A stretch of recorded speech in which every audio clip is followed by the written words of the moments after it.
So there's a report that with ESPN's Adam Schefter that Dak might not be 100% for the season. So we want to ask the question, is Dak on track? All that coming up. 20 seconds.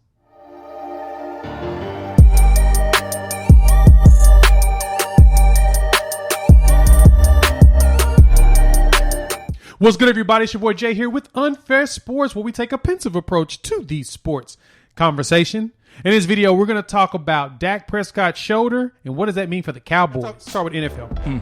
So our boy, y'all's boys, America's team, Dallas is dealing with the thing that they've been dealing with for a while, a quarterback that is down and not healthy. I mean, going back to the Tony Romo days, they've had some years of dealing with injury situations, but a lot dropped for everyone has been speculating on.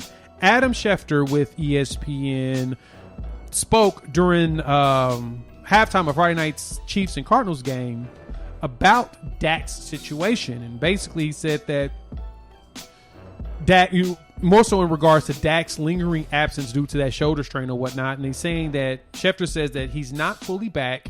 He may not be back all season long. And Schefter was pointing out to, of course, a shoulder injury that he has, that snapped ankle from last year. But he didn't really talk about which one is the injury that will keep him not being 100%. But it seems like it's probably the shoulder since it's the most recent, or possibly the ankle. So we have to ask the question now, Jenny. Is it fair to say that the Cowboys will underperform because of Dak not being 100%? Oh, that's the question. Yes. Yes. I didn't think you were going to go in that direction, but no, it is totally fair that they're going to underperform because of Dak's injury situation, which we haven't even started week 1 of the season. And he's already dealing with this on top of what he dealt with last year, the horrific injury. So I think that is definitely fair to say that they are going to underperform, because in order for this team to perform, to meet expectations, we'll say reasonable expectations, not fanatic Dallas Cowboys fan, we're going to win the Super Bowl 50-0 expectations, but reasonable. We're back. Yeah. But reasonable expectations, I think that, yes, they are going to underperform. Doesn't mean that Dallas is not going to be good. They're still going to be good. Dak will say, instead of throwing for 4,900 yards like he did his last complete healthy season, he'll throw maybe around 4,000 yards. So I think that this version of Dak, who is going to struggle off and on throughout the season, is good enough to get you to the playoffs, not get you through the playoffs. And he's good enough to throw for plenty of yards. You're definitely going to have to lean on Zeke Elliott, who's looking to bounce back himself, as well as that offensive line, who's also looking to bounce back themselves. So even though he's going to underperform this year, that's not a bad thing, because really what you want from Dak is you want him to be healthy this entire season. Anytime you get a player, especially a franchise quarterback, off of a horrific injury, you just want them to be healthy the entire season. And then next year, after they have that behind them, psychologically, then you look for your team to make that leap to the playoffs, deep in the playoffs and beyond. So it also kind of depends on what the expectations of the fan base are, or anyone who looks at this team. If your expectation is Super Bowl, then no. I mean, that shouldn't be your expectation anyway. Well, why not? I mean, they're the Cowboys. They're considered one of the most talented teams in the NFL just about year in and year out. There's no reason why Cowboys fans honestly shouldn't think they're not Super Bowl bound. I mean, you could say that outside of this injury now. I mean, you could say that, but there are 3 teams right now you would take ahead of them. Well, at least 2 out of the 3. You would take 4. In the NFC. You would take the Bucks ahead of them, right? Yeah. You would take You would take the Packers ahead of them. Ooh, come on now. I don't know. You think the Cowboys are better than the Packers? The turmoil up there, I think the Cowboys might be. I don't know. If you were a GM, you would take the Aaron Rodgers turmoil over Dak's injury situation, wouldn't you? Well, I mean, it's a good point. Yeah, you're right. Yeah. I would. So then and honestly, I would take the Rams over the Cowboys as well. Really? Finally having a quarterback who's really not afraid to sling it the way that this offense sets them up to, with Aaron Donald 99 Madden and Jalen Ramsey 99 Madden on the other end. I think a lot of people would take them over Cowboys. I would take them over the Cowboys too. So that's 3 teams already. So knowing that you're going to have to face at least 2 of them in the playoffs, were you to keep going, don't expect for this team to get past that. Just expect for Dak to be healthy. You want Zeke to bounce back, and you want that offensive line just to be good. That's all you want. Then next year, that's where you make your leap. Well, so this is where, of course, being a degenerate gambler that we are, we keep up with a lot of props and everything. This was one of the props that popped up. I sent it to you all on Thursday. Yeah. And I thought it was interesting, and for you all to even look at this as well. Nate Tice, who's a really good analyst he breaks down NFL film on Twitter. He poses this question: the Dak Prescott season total over under is set at 31.5. 31.5. Jimmy, that feels really low. So looking at the last couple years, I'm going to go through these numbers real quick. We're going to talk through that and we can go into some other stuff. He threw 9 touchdowns last year. I think he's on pace to throw like 55 or 60 or something ridiculous. And like 6,700 yards. No, seriously. Stupid. Yes, he was. But he threw his last full season, he threw 30 touchdowns. Season before 22, 22, and then 23 in 2016. So based upon his trajectory, he should get 31 plus. He should get 32. At the same time, the emergence of a CeeDee Lamb alongside Amari Cooper, who's probably going to get less targets because CeeDee Lamb's going to be so great this year. This is the perfect year for him to break out. And then everybody else that got on the receiver court. And then if Dak can stay healthy, Zeke's going to have a good season because people aren't going to put 10 in the block anymore.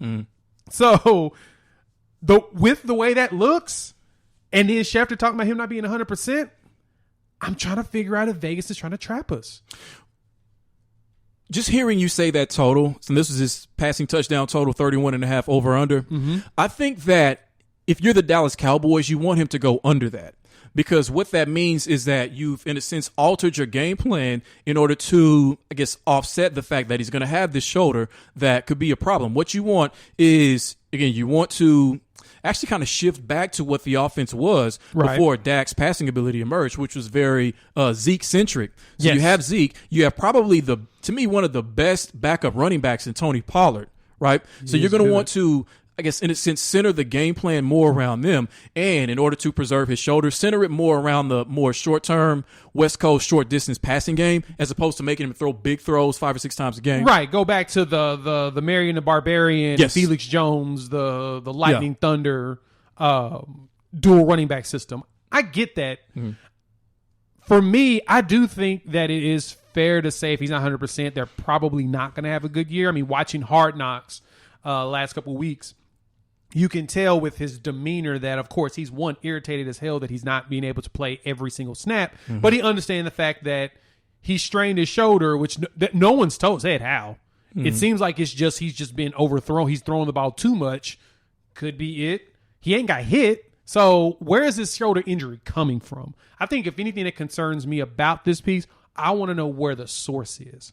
And I don't recall seeing it anywhere.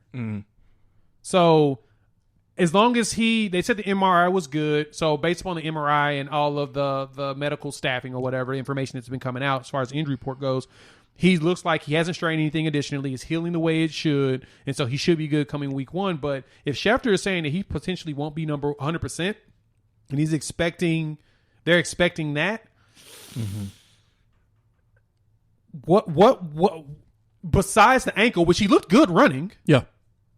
It's got to be the most recent one. It's got to be the shoulder that's holding him back. Which one do you think it is that they feel like is going to be the thing that's going to hold him back this season? Yeah, I think it's definitely the shoulder. I think that the biggest question marks are the shoulder. I mean, I think the ankle is healed. That's more so psychological for him. But I think that it definitely is the shoulder. I mean, just the way in which they've had to manage it and just the way in which they've talked about it, there's always this sort of air of mystery hovering over just exactly what this is. And like you said, what the source is, and therefore what the long-term prognostication is over a 17-game season before you even get to the playoffs in terms of how it can hold up, how easily or uneasily it can be agitated. So it's like, because it's such a weird injury to happen in football, it's more so a baseball injury usually. There's just a lot of discomfort with that. Dallas doesn't know. Honestly, they truly don't know, outside of not letting him do anything, if they're even managing this correctly. I mean, what if this is the kind of injury that does benefit from, a little more exercise, a little more movement than what they're doing? So I think that whatever happens with this shoulder injury, and I hope nothing further happens, Dallas is probably doing all they can with this mystery. I can't think of a big-time quarterback who has had this type of mystery sort of phantom shoulder injury before, because if they had, then on that first Hard Knocks episode, Jerry would have been talking to whoever that quarterback was and his training staff at the time. Even if it was Vinny Testaverde 25 years ago, he would have been on the phone with him instead of the Texas Rangers.